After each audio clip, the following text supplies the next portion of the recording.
जातस्य हि ध्रुवो मृत्युः ध्रुवं जन्ममृतस्य च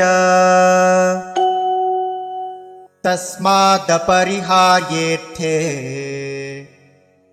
न त्वं शोचितुमर्हसि।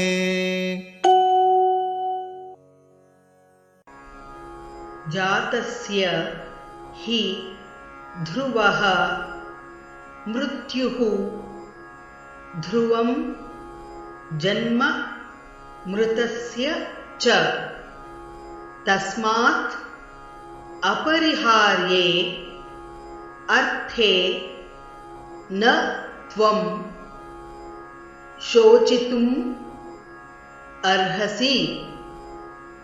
जातस्य हि ध्रुवो मृत्युः जातस्य हि ध्रुवो मृत्युः ध्रुवं जन्म मृतस्य च ध्रुवं जन्म मृतस्य च तस्मादपरिहार्येऽर्थे तस्मादपरिहार्येऽर्थे न त्वं शोचितुमर्हसि। न त्वं शोचितुमर्हसि।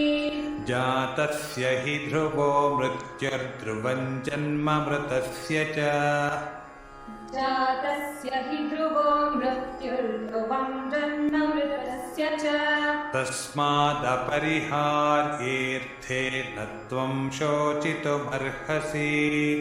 तस्मादपरिहार्येऽर्थे न त्वं शोचितुमर्हसि। जातस्य हि ध्रुवो मृत्युर्ध्रुवं जन्म मृतस्य च तस्मादपरिहार्येऽर्थे न त्वं शोचितुमर्हसि। जातस्य हि ध्रुवो मृत्युर्ध्रुवं जन्म मृतस्य च तस्मादपरिहार्येऽर्थे न त्वं शोचितुमर्हसि।